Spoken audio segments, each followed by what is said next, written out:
In this section, we're going to be talking about the process of designing a statistical study. So we're going to be going into greater detail about some of the stuff we've already talked about in terms of how we design a study and the process of a study overall. So the first thing we need to do whenever we're looking at a statistical study is figure out how are we going to design this study. So the first thing you have to figure out is what question do you want to study? So in other words, what is it that you're trying to answer typically about your population? So what information do you want to know? The second thing we need to figure out is who our population is and what variables do we need to be able to hopefully answer our question in the end. And then we want to figure out what is the sampling method that we're going to use. So remember, normally we're not going to be using population data, and so we're typically going to be pulling data from a sample. So that means we need to know how should we best go about creating that sample to then gather the information. So that's our first step in designing a study. The next thing we need to do when we're designing our study is actually go out and collect the data. So we know the variables and information we need to collect, and we know how we're going to pull that sample to collect it. So then we actually go out and gather that data using the techniques that we've selected. From there, once you have that data, you take that data and you start kind of combining it together using descriptive statistics. So that's where you're taking all that raw data and putting it into some useful form, whether it be a graph or a frequency table or a histogram. You're putting all that information together to be able to actually get an idea of what the data is telling you. So then you can take that information that you have and use it to make a decision about the population using inferential statistics. And lastly, you want to look and see, is there anything you could do better? So is there a place you may have made an error? So whether that be having a larger sample size or something along those lines, or maybe you realized instead of measuring in degrees Fahrenheit, maybe it would have been better if you had measured in degrees Celsius, for example. So identify any places that there could have been an error in the study or that you could improve the study. So how do we figure out whether we're going to use entire population data or not? So as a review, remember if data is coming from the entire population, then you have census data. And if data is coming from part of the population, you have sample data. So for remember, it's going to be rare for you to have census data, and usually you're going to be dealing with sample data. That's going to be the more common case. And remember, there are lots of reasons why we use sample data, but the most common reasons we're using this sample data is because of the fact that it's not always going to be practical because of the magnitude of our population, or cheap, again, because of the magnitude of the population, to collect our data. So that's why we normally use sample data. It's just a lot cheaper and it's a lot easier to get data from our population. So when you're designing a study, you need to be concerned about the two different types of study. So there are two different main ways that we collect data. So the first way we typically get data is through an observational study. So an observational study is where your researcher is simply watching the environment around them, basically. The researcher is observing and measuring the characteristics of interest of part of a population. So the researcher is not trying to change anything.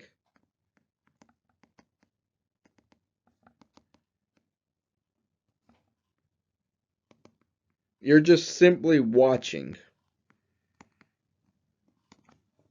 You're observing. And so an example of this type of study, researchers observed and recorded the mouthing behavior of non-food objects on children up to 3 years old. So in other words, researchers sat back in a room and watched what kids, toddlers, put in their mouth. That is an observational study. So the researchers aren't going up to the kids asking them, why are you putting this in your mouth? Or doing anything to change the child's behavior. They're just watching to see what the children put in their mouth. That's an observational study.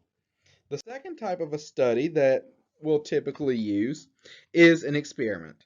So in an experiment, you're trying to change something and you're trying to measure to see how a change affects your sample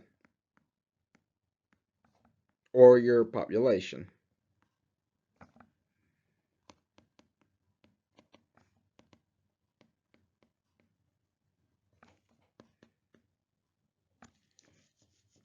So in an experiment, we typically talk about it in terms of a treatment and a control.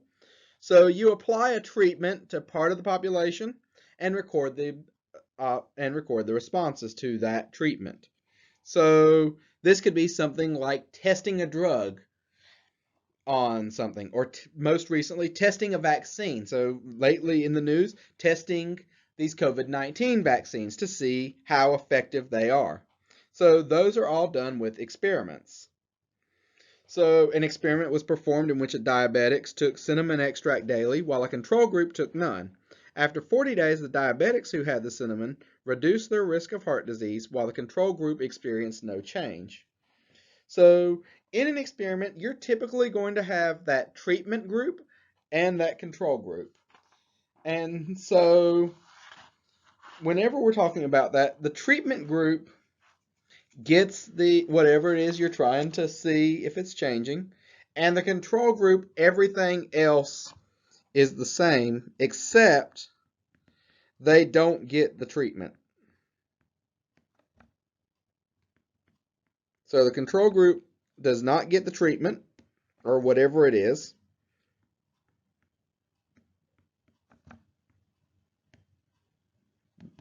So they don't receive whatever it is that you're changing.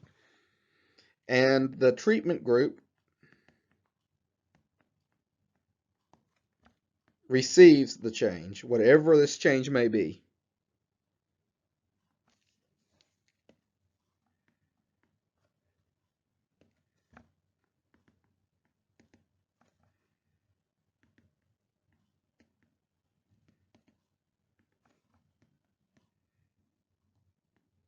So the treatment group gets whatever it is that you're changing.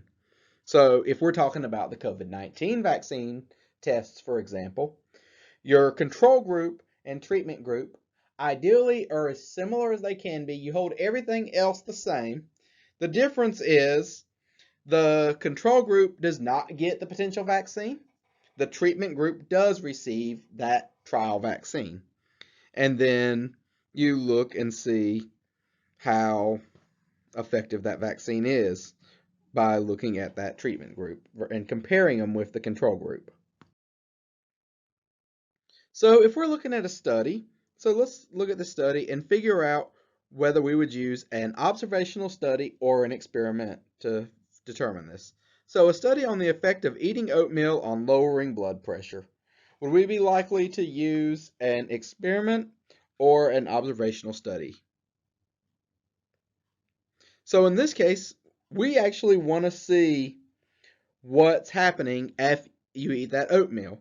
So in this case, we're likely to use an experiment because we want to measure the effect of that treatment. In this case, our treatment is eating oatmeal and how it affects the blood sugar. So we would probably take two groups of people with similar characteristics, and then we would have part of them eat oatmeal, part of them not eat oatmeal, and see what happened to the blood pressure between the two groups. So we would look at this with an experiment. How about this second one? So a study of how fourth grade students solve a puzzle.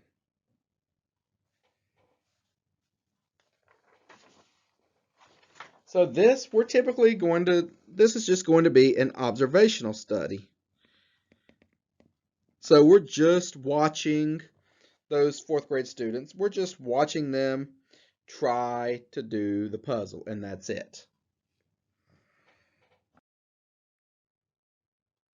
So for the time being, let's just focus on an experiment and talk about some things we need to take into account when we're designing our experiment. So we need to take into account our sample size, the control, randomization, and replication. So when it comes to sample size, the big thing to know is the number of subjects is very important. So in general, larger is better. So you want a large sample size. Now, later on in the course, we'll talk more about how you can predict how big of a sample you need. But for right now, just know you need a larger sample. The larger your sample is, the better. Now, that doesn't mean just because you have a smaller sample doesn't mean that a study is not necessarily valid. So, for example, if I'm doing a study on the American population and I only have 500 people in my sample, for example, that doesn't mean my sample's not a good sample. So, while it's nice to have a larger sample size, as long as the characteristics of that sample are reflective of the population, then it's okay if you have a smaller sample size. Now, there will be limits to how small you want to sample. So, for example, typically you want to have a sample size greater than or equal to 30 at a minimum for everything we're going to talk about in this course. Now, later on, again in the semester, we'll talk about a better way to approximate how large your sample should be. But for now, just know larger is better, and typically you want that sample to be larger than 30 at least. So how do we get the samples? So there are several sampling techniques. So we have random sampling, simple random sampling, which is a special type of random sample, stratified sampling, cluster sampling, systematic sampling, convenience sampling. The three that you really need to focus on in this course: simple random sample, stratified sample, and systematic sampling. So those are the three I'm going to talk about. Your book mentions the rest of them. I am not going to do anything with the rest of these types of sampling, so you don't need to really worry about them in this class. If you ever go on to take a more advanced statistics class, then you would talk more about these other types of sampling. So let's start off. I am going to mention random sample just because a simple random sample is a random sample. So a random sample, every member of your population has an equal chance of being selected. So what sets a simple random sample apart from that is every single sample of the same size has the same chance of being selected. So the easiest way to think of a simple random sample is you put all the names into a hat. Or all of your individuals into a hat or something like that. And you just pull out groups of 5 students, for example. So every single student has an equal chance of being selected, and every single possible group of 5 has the same chance of being selected. So realistically, the easiest way to think of this, pulling names out of a hat.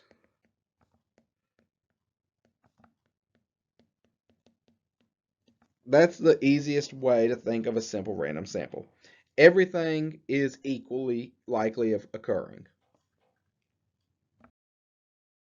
So the way we typically pull our simple random samples, most of the time nowadays you're going to use technology. So you're going to use some kind of a software program for the most part usually now. Calculators can also do this. So if you have the TI graphing calculator, you can have that generate random numbers for you. But you can also, the more classic way of doing this is with a random number table. So no matter which way you're doing this, what you want to do is you want to assign a number that's unique to each member of your population. So typically what I recommend doing is starting with 001 or however many digits that you need to make up your entire population. So let's suppose I have a population that has 731 people in it. If that's my entire population, then I'm going to assign ID numbers to everyone in the population from 001 to 731. So whenever you're assigning this number, you want to make sure that the number of digits in every ID number is the same.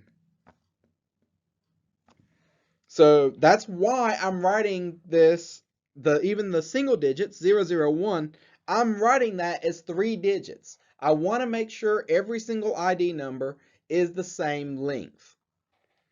And so then what's going to happen, everyone who's in the population is going to who corresponds to this number. If their number is polled, then they are in the population. So in this case, I'm going to pull 3-digit numbers and see whose number comes up, and then they're in the sample. So let's say, for example, I have 731 students currently enrolled in statistics at our school, and we want to form a sample of 8 students to answer some survey questions. And so let's figure out what students will belong in the simple random sample. And we're going to do this using a simple random number table. So you'll have a copy of the random number table in the back of your course pack. And so I will give you the random number table if you need it on the test. So the way this works, to start off with, so we know our population size, we have 731 students. So again, we're going to assign every student an individual ID number. In this case, since we have 3 digits in our population size, everyone's going to get a 3-digit ID number, and the easiest way is just number it from 001 up to whatever your max is. So up to 731 in this case. Okay, so now that we've assigned our ID numbers to our students from 001 to 731, now we want to actually go about picking our students who are going to be in our sample. So the first thing we have to figure out is where do we want to start. So usually I'm going to give you this information. So I might say, for example, start in block 1, row 3. So in this case, when I say block 1, so just think of each of these groups of numbers as blocks. So block 1, 2, 3, 4, 5. So the groups of 5 numbers in this case. And then row 3. So here's row 1, row 2, row 3. So I'm going to start. Okay, so the second sampling technique we're going to talk about is stratified sampling. So in a stratified sample, what you do first is you have to have some idea that there might be some underlying characteristic of your population that might affect your data. So you break your population into groups or strata based on that idea, and then select a random sample from each group. So for example, if you wanted to collect a stratified sample of the number of people who live in West Ridge County households, then you would divide that population of West Ridge County households first based on their socioeconomic levels, so low income, middle income, and high income, and then pull a random sample from the households of each level. So into a local scenario, right, if we're pulling samples of housing prices in Moore County, and I want to be reflective of the entire population of Moore County, I'm not going to go and just pull a random sample, because if we think about how Moore County's income is divided, the more northern and western parts of Moore County are a little bit lower income than, say, Pinehurst and Southern Pines. And so we would then typically we would divide it up based on the income of a region. So we would split it up, the households in Moore County, based on that. And then we would pull, say, a larger group of medium and low incomes and a smaller group of high incomes, or pull it however it's actually reflected in the population, so that our sample is truly representative of the population. For systematic sampling, this is probably the easiest one of the easiest ones to identify, Basically, you're doing it on a specified number of objects. So every such item of your population. So you choose your starting value at random, and then choose every kth member of the population. So for example, in that same West Ridge County example, you could assign a different number to each household, and then randomly choose a starting number, and then select every 100th house that you come to. So that would be an example of a systematic sample. Another example that you've probably seen in the real world are those surveys on the bottom of receipts asking for your opinion on your experience shopping. So whenever stores give you those surveys, at least they used to not print those on every single receipt. And so instead, they might print it on every 100th receipt, or every 50th receipt, or every 10th receipt. So that's a systematic sample. Now, one reason why systematic sampling is not, it gets used a lot, but where it's not as good might be in a quality control standpoint. So if, say, you work for Apple and you want to test the quality of the iPhones being produced. Well, what they'll do normally is they'll pull every, say, 1,000th phone off the production line and test its quality to make sure it meets Apple standards. And so why it's systematic samples not necessarily the best in that case. If you think of it, if you're pulling every 1,000th iPhone to test, but suppose that your machine that attaches the screen to the phone has a defect that makes every 900th iPhone have a defect where the screen falls off. So the screen just doesn't get attached correctly. Then if you're using a systematic sample that's pulling every 1,000th item, it's going to take you a while to find that defect. So you might have a higher chance of sending out defective phones in this case. So systematic sampling does not necessarily work the best for that, even though I'll admit companies use it pretty frequently in this scenario, but it's still not the best for that reason. And then the last type of sample is a convenience sample. And so with convenience samples, you purely pick it based on it being convenient for the researcher to get the sample. So for example, you might pull the first 100 students who walk up to you at the Dempsey Center as your sample. So let's look at some examples and figure out what sampling technique is being used. So you're doing a study at your school to determine the opinion of students regarding stem cell research. So you divide the student population with respect to majors and randomly select and question some students in each major. So which of those types of sampling would this be? In this case, this is going to be a stratified sample.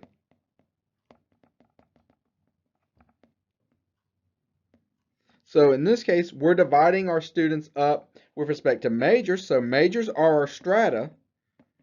And then from there, we're randomly selecting and questioning some students in each major.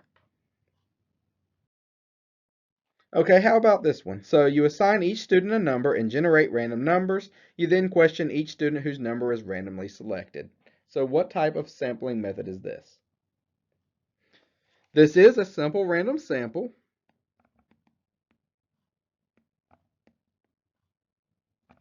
So in this case, this is very similar to the example we did where we pulled the 8 students out of that group of 731 statistics students. So every single student has a equal chance of being randomly selected, and every sample of the same size has a equal chance of being selected.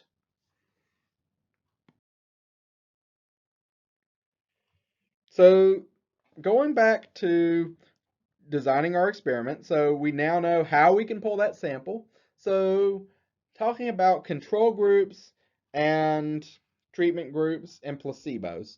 So whenever we're talking about our control, we're trying to control for effects other than the one being measured. So trying to make it so that we truly are only measuring to the best of our ability the effect of whatever we are trying to measure is. So whatever our treatment is, that's what we're trying to control for, so that we're only truly measuring the effect of that treatment.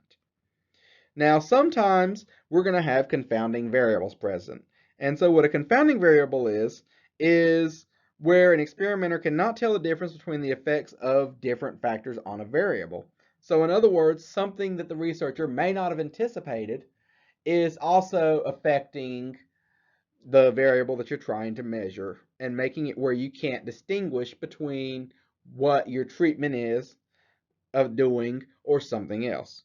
So, for example, a coffee shop owner remodels her shop at the same time that a nearby shopping mall has its grand opening.